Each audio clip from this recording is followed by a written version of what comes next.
We've talked a lot about broadcasting, your thoughts about OTT going forward. Let's turn our attention to present day where, as you say, you're involved in a lot of projects and you're consulting to a lot of bodies in that specific area, in that specific domain, but you are also, and this is one of our joys, we spoke about it, investing in sports technology companies.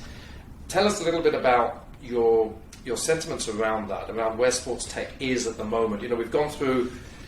We're here in September 2022, where 2021 everyone was investing generally in the VC world and sports was no different. 2022, there's been a downturn.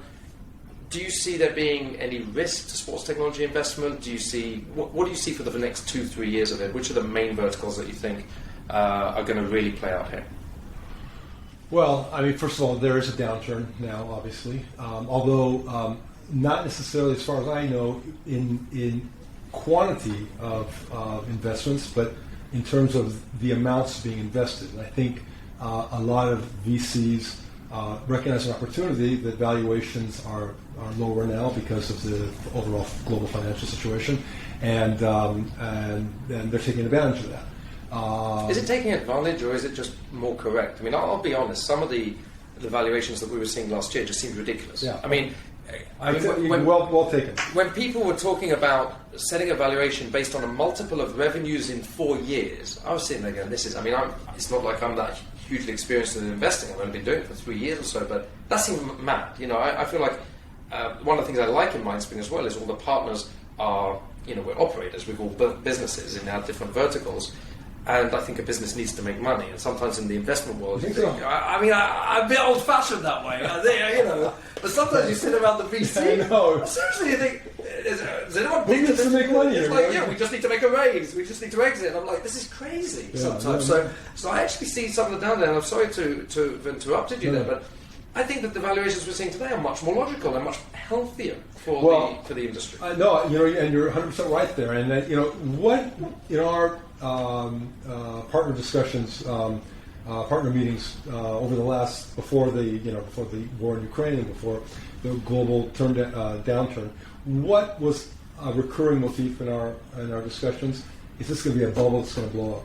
Is this going to be a bubble that's going to blow up? So, you know, had the financial downturn not taken place, maybe it would have been a bubble, it would have blown up. Maybe this has been the correction that it needed. So I definitely believe that, and a lot of people, myself included, make comparisons between the dot-com bubble of 2000 and now.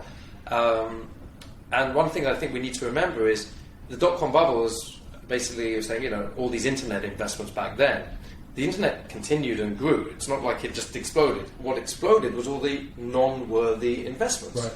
And that's just what has to happen. If people are creating businesses that aren't actually in demand, aren't actually of value, but they're managing to raise because there's FOMO and whatever, people want to shove money at it, then those, you know, taking the emotion out of it and the difficulty. I mean, we're both founders. It's a difficult thing. But if you take the emotion of the angst of those founders when their business goes under, but if it's not providing value, if it's not giving something that the industry needs, that the world needs, then that's what has to happen.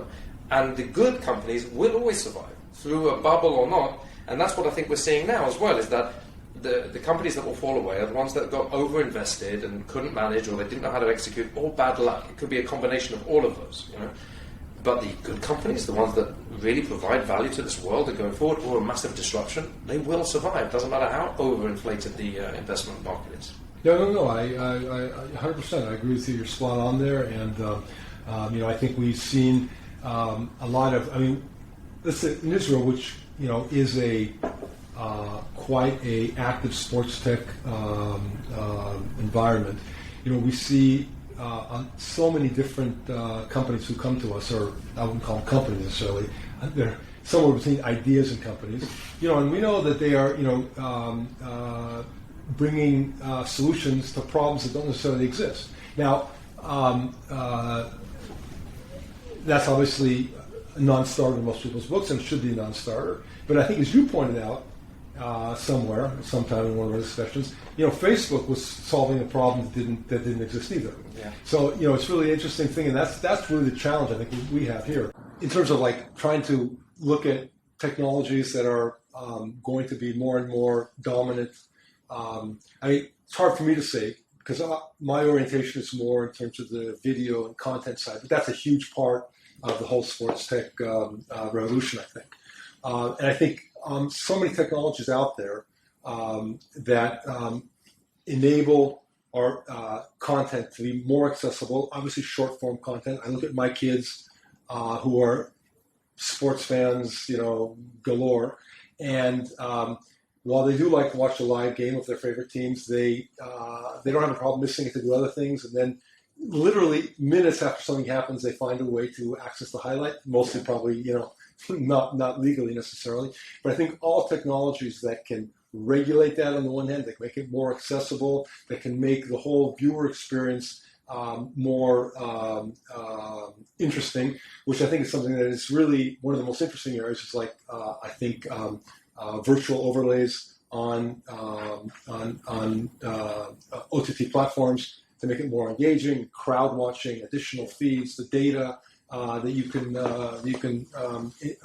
overlay, and all the benefits that can derive. I really think that's an area that can continue to develop because I think the whole idea of viewing in sports, which again is, as we grew up, it's a linear experience, and still for the top-notch events, it is a true linear experience.